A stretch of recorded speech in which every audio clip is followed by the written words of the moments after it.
جی سوال کیا۔ السلام علیکم ورحمۃ اللہ۔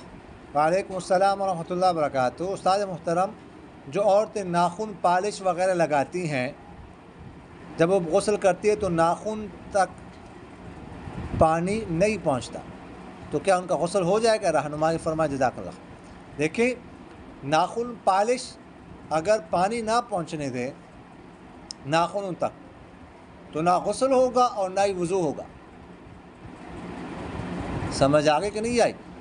تو اس لیے طہارت حاصل نہیں ہوگی، اور جب غسل نہیں ہوگا یا وضو نہیں ہوگا تو نماز بھی نہیں ہوگی۔ بعض عورتوں کو یہ کہتی سنا ہے، ٹھیک ہے، جب ان کو سکھایا جاتا ہے کہ دیکھ کہ اس طرح وضو نہیں ہوتا ناخن پالش اگر واقعتاً پانی نہ پڑے، تو وہ کہتی ہے اللہ تعالیٰ کے لیے ہم پڑھ رہے ہیں، اللہ تعالیٰ دیکھ رہے ہیں، جائز۔ تو پھر ان سے یہ کہا جائے کہ پھر تو وضو کرنے کی بھی ضرورت نہیں، وضو کے بغیر پڑھو، کیا ضرورت ہے؟ سمجھ آ گئی کہ نہیں؟ تو اس لیے اگر پانی نہ پہنچے ناخن تک تو نہ غسل ہوگا اور نہ ہی وضو ہوگا۔ سمجھ آ گئی کہ نہیں ہے؟ وما علینا